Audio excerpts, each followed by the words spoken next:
chakras went from India to the Americas, it came at a time in the 1970s when yoga was just first starting here, but we needed to mix this very Eastern practice with our American understanding. And so there became a heightened focus on the upper chakras, this connection with the divine, this connection with source. And so the focus was on the third eye and crown. And I see this oftentimes in the different spiritual communities, that it's like, well, third eye is spiritual gifts and the crown is our oneness with everything, this transcendence, which is all lovely and great. But if you don't have your feet in the ground, if you don't have your earth chakra, that root chakra, and your sacral chakra like balanced, you're going to be floating away and disassociated from your body and not able to really function on this earth plane. And so there's a balance here about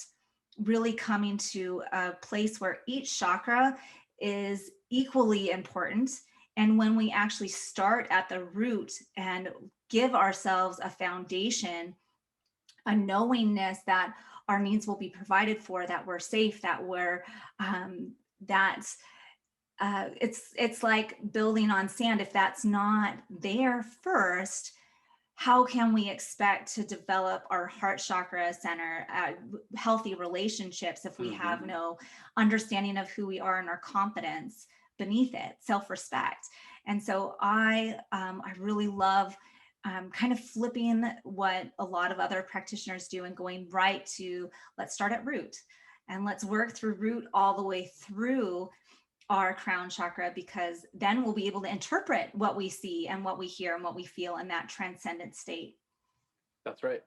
That's such a common point in this type of, holistic health or whatever. It's not a criticism of anybody, but we hear this all the time, that it's like there's a belief that one chakra or energy center of the body is somehow more important than another part of the body.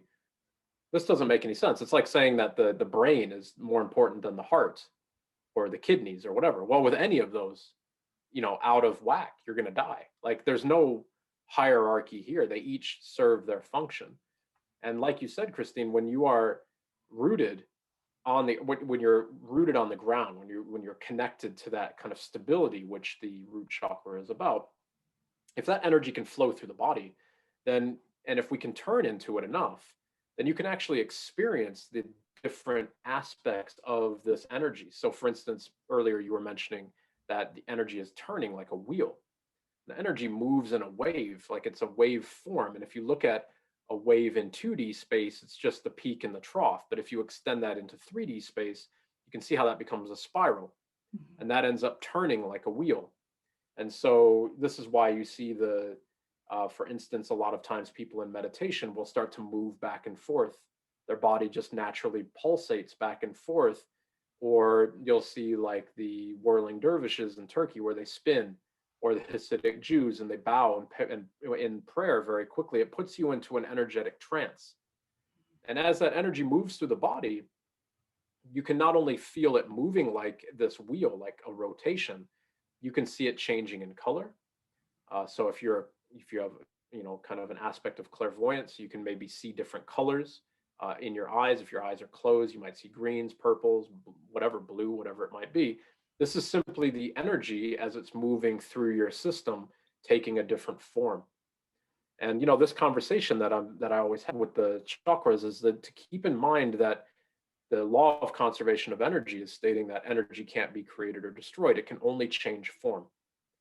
And so as it moves from the root to the sacral, for instance, then that energy or that understanding of the energy or its narrative or its belief or its emotion or whatever is simply changing form. The energy is still the energy, but it just has a different context.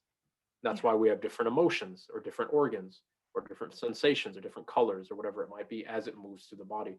And like you said, if we're not open to it, to that flow, if we've believed that the crown is somehow more important, then we are stymieing or compartmentalizing or restricting that flow of energy throughout the entire body.